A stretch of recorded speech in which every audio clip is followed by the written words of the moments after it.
verdict that was given by 10 people who were entitled to be on the board, the panel, and one person who wasn't.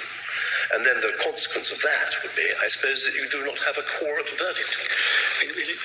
The implication of your submission seems to be that in a criminal trial, and you could hardly have a more serious trial than this, where you have 5 people accused of murder.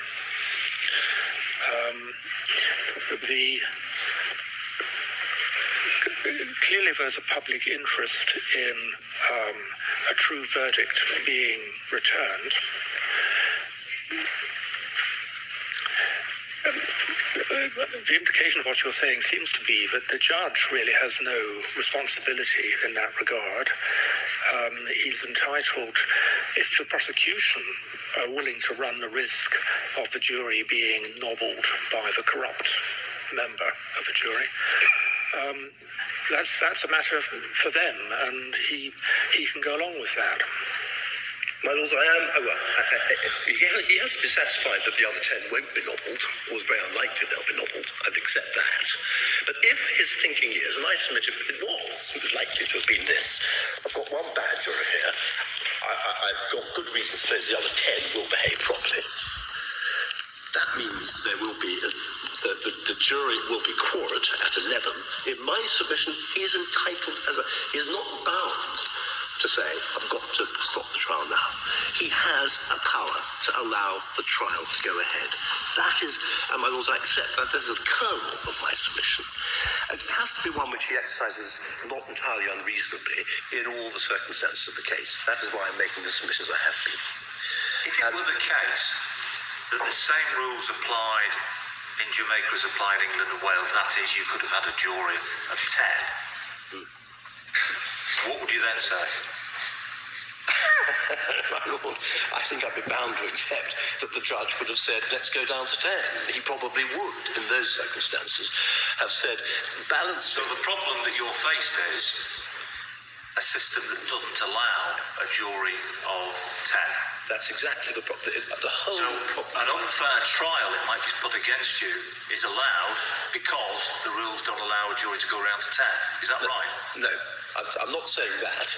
I'm far from saying that. As long as the trial is fair, overall, I haven't come to my point about the fairness of the trial, but as long as the judge is satisfied that a fair verdict can be returned, even though one juror appears to be bent on assisting the defence, the judge can say that of the lesser of two evils is that the trial goes ahead, the administration of justice is served by the trial going ahead, and there is no common law rule that requires me to stop the trial. The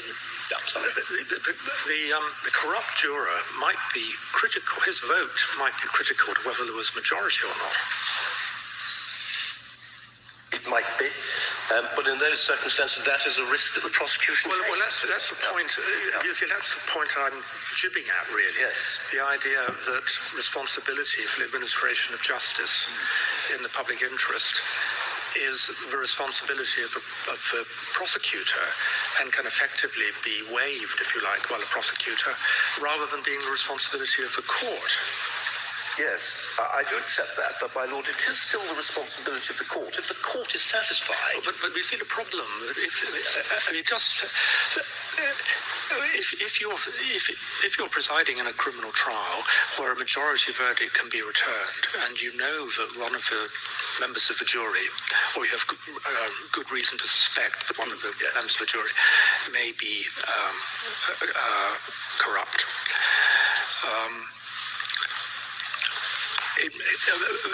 for all you know, the way he votes in the jury room could be critical to the verdict that's returned, and could result in a wrongful acquittal, for example. My lord, again, I come back to my point. Yeah. That the judge is entitled to weigh. The judge is entitled to weigh up all the different evils. I mean, the real problem is that the judge was caught between two-evil solution. Yes, I've got the greatest sympathy for the judge. And I mean, in this country, we would think twice about rerunning a 67-day trial. But in a country like Jamaica, the expense involved in this, apart from anything else, is enormous. But, my lord, my submission is this: as long as the prosecution is acting responsibly, and as long as the judge is acting responsibly and reasonably, rationally in making these decisions, and as long as they are satisfied that overall there can be, not necessarily that there will be, but there can be a fair verdict, if there can be, then in my submission, the lesser of two evils is to go ahead and get that fair verdict, rather than simply say, trial off, no verdict, which in real life may well mean no trial whatsoever. And that is why I say one must look. It's not just a matter of sympathy for the judge. It's what is the responsible, forgive my putting it this way, the responsible response to this very, very difficult situation. Which is the lesser of two evils? And my submission is the lesser is to go ahead in the hope that there can be a fair verdict. You may well land up with an unfair acquittal. That is one risk you take. But it is better to take the chance of getting a fair verdict than to abandon that altogether. That fair verdict would be reached in circumstances where the allegedly corrupt juror would not only have a vote, but he'd have the opportunity to influence the other members of the jury. Well, he might still seek to influence the other members of the jury, but he wouldn't. Sorry? In deliberation. In deliberation, he can still say what he likes in deliberation. He can still draw attention to a good point, let us say. That can still happen. He's not prevented from doing so. He may well be able to persuade one of the other jurors, not by offering money. Well, by offering money. No. But he may. Look, he may be able to persuade one of the other jurors in deliberation. Look, forget about my bribe. These people are innocent because of point X. He's still entitled to do that. Well, he's entitled to do that, but he's not entitled to persuade them by offering them bribes. That is an ongoing risk. That is, my lady, I accept that is an ongoing risk. Yeah. That must be right, is a risk. He will try again. Yeah. I mean, you might think it's a bit unlikely if the matter's been reported to the judge, actually. But there's a possible risk. Let us say there's a possible risk.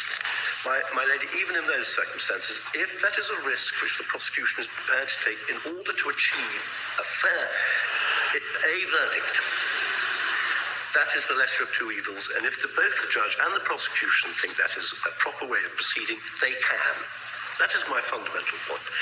And one of the problems with jury trials is one is trying to create a system of perfection. In one sense, of course, this is not perfect. No one would begin to say it's perfect. But is it, in fact, the pragmatic way forward, which did, in the event, secure a fair verdict? That is. But the defendant's counsel didn't accede to this way of proceeding. They continued to raise Well, on the face of it, it looks as if they were objecting. They did. There's no doubt about that. But they were objecting for different. They weren't objecting on the core point, but they were objecting because of the way it's put. I think by one of them is the overcompensation point. I mean,